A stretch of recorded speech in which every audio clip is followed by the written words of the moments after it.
I hope you enjoyed this little sequence. I knew that I had to get to this gas station because at night these blue neon lights turn on and it just gives off this super cool vibe. And I knew this was a perfect location to test out these tube lights. In fact, I only used the Zhiyun Cinepeer C100 because it's so powerful and I just wanted to use one color to use it as a complementary color in relationship to the blue color. For these scenes I used red. You could also use orange, but I feel like it suits the color teal better.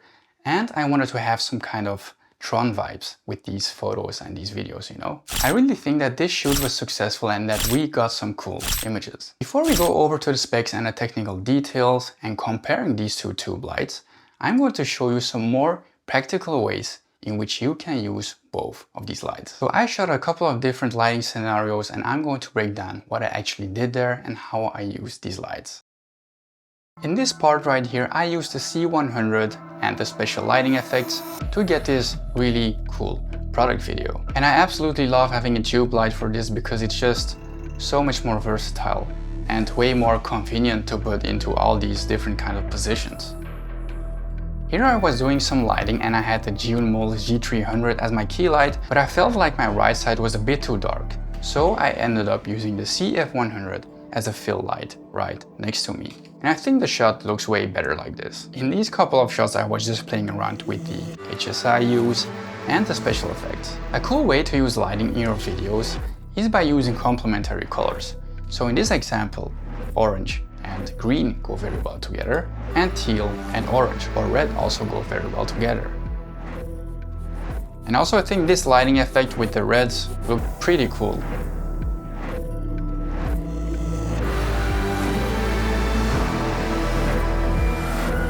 And in this one I was just acting like the cops were going to arrest me.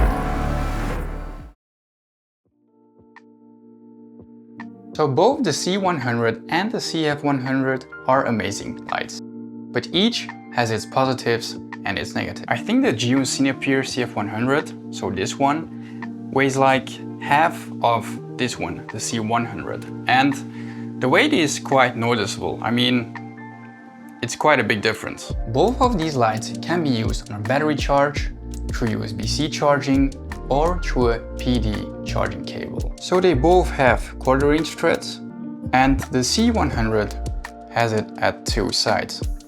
So the cool thing about the CF100 is the fact that you are able to put it into max mode, which will give you an output of 100 watts of light. But the annoying thing is that this is only possible at a color temperature of 4300 Kelvin. So whenever you put it into max mode, it will automatically change to 4300 Kelvin. So when you want to increase or decrease the temperature in max mode, the luminance value will decrease as well. Unfortunately, the 100 watt max mode doesn't work for the RGB mode, and I feel like the RGB mode is pretty dim compared to the regular modes. Now I'm going to compare both of these lights' luminance values so you can see what I mean with the fact that the CF100 has actually some dimmer luminance values, especially in the HSI mode compared to the C100. So now we're at 4300 Kelvin and 100% on the Cinepeer CF100. And this is 4300 on the Cinepeer C100.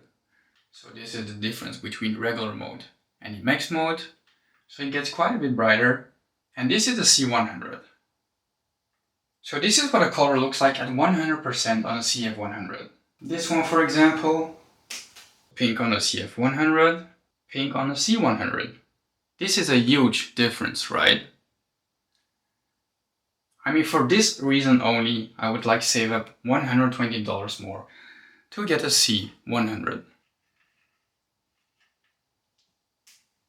Just look at this.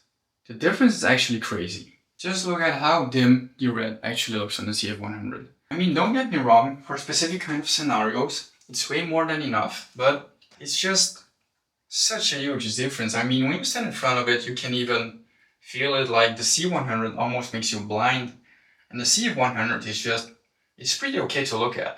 The Cinepeer C100 has a way higher constant output of light, and I think that the RGB mode has almost the same value or even the same value like the HSI mode, so that's really impressive. On both of these lights, you can adjust the saturation of each different color.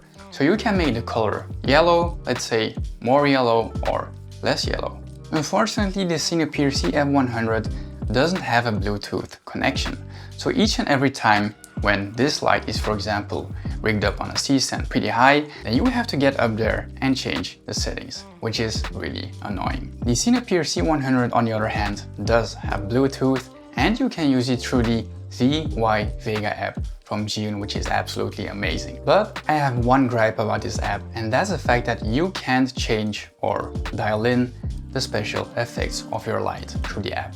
So you still have the issue of having to dial in the special effects on your light when it would be up there, for example. So I hope that Zhiyun can add this in a future software update. That would be amazing. The fans of both of these lights are pretty quiet, but obviously whenever you go into higher output modes and you use the lights for, like, let's say half an hour at one time, then obviously the fans are going to start kicking in. Any modern mic these days is very directional, and even if you don't have a directional mic, you can always remove the noise with all these new AI voice isolation features. So you don't need to worry about that. On the Cinepeer CF100, I feel like the dials feel a bit flimsy, like pretty cheap, and it's also a bit annoying to change the settings. It feels a bit intuitive. You have to click the same button 2 times to do adjustments. And on the Cinepeer C100, you have 2 different buttons to make adjustments, and these buttons are also of way higher quality, and I feel like they will last way longer. On both of these lights, you have the option to add barn doors, diffusion, and a grid. The amazing thing about the Cinepeer C100 is the fact that you can attach 4 of these lights into an accessory that's going to come in the future, and then you would have a 400 watt output light, which is actually insane. Because you would still have the benefit of having 4 different lights and making all these kind of cinematic shots. So when you press this button, the value changes by 50%. And this is super useful because you don't have to dial the dial every single time. These lights have super cool fan designs. See what I did there? They charge up very quickly, and I think the designs on both of these look super cool. And this is the super cool storage bag that comes with the Zhiyun Cinepeer C100.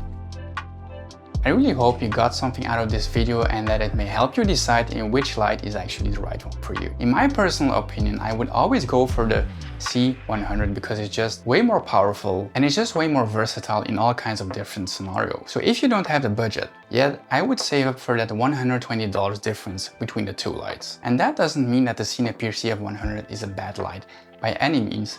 I'm still going to use it in the future, but if I would need to choose between the 2, I would go for the C100. If you'd be interested in any of these lights, I have an affiliate link down below together with a 10% discount code. Let me know in the comments down below if you would like to see more lighting breakdowns. And by the way, I also did a cool lighting breakdown with a super cool light from Zhiyun that you can watch over here.